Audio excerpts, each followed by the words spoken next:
এভারেস্টের ডেথ জোনের শুভ্র বরফে টানা ৬ দিন মৃত্যুর সঙ্গে পাঞ্জা লড়েছেন ৫২ বছর বয়সী দাওয়া শেরপা। বৃহস্পতিবার অলৌকিকভাবে জীবিত উদ্ধার করা হয় তাকে। উদ্ধারের পর প্রশ্ন জেগেছে, পর্যাপ্ত খাবার ও অক্সিজেন ছাড়া ৬ দিন কিভাবে বেঁচেছিলেন তিনি।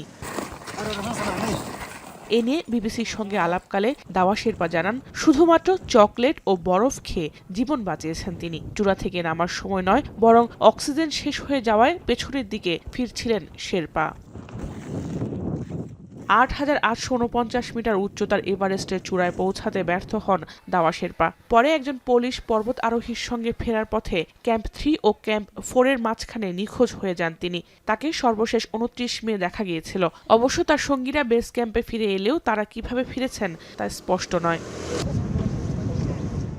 এমন পরিস্থিতিতে নিখোঁজ সেই শেরপার খোঁজে বেরিয়ে পড়ে উদ্ধারকর্মীরা। কিন্তু কয়েকদিন পার হয়ে যাওয়ায় সবাই ধরে নিয়েছিলেন তিনি মারা গেছেন।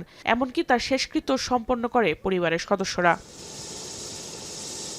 তবে মৃত্যুকে পরাজয় করে প্রায় ৬ দিন পর হামাগুড়ি দিয়ে এভারেস্টের বেস ক্যাম্পের দিকে এগোতে থাকেন তিনি। সে সময় বরফে আচ্ছন্ন এই নেপালি গাইডকে লক্ষ্য করে সেখানে উপস্থিত পরিচ্ছন্ন কর্মীরা তাকে মুমূর্ষু অবস্থায় উদ্ধার করে।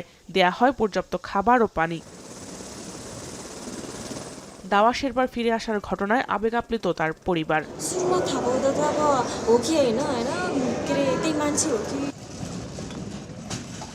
এদিকে শেরপা দাওয়াকে উদ্ধার করে উন্নত চিকিৎসার জন্য হেলিকপ্টারে রাজধানী কাঠমান্ডুর একটি হাসপাতালে নিয়ে আসা হয়। শারীরিক অবস্থা স্থিতিশীল বলে জানায় তার পরিবার।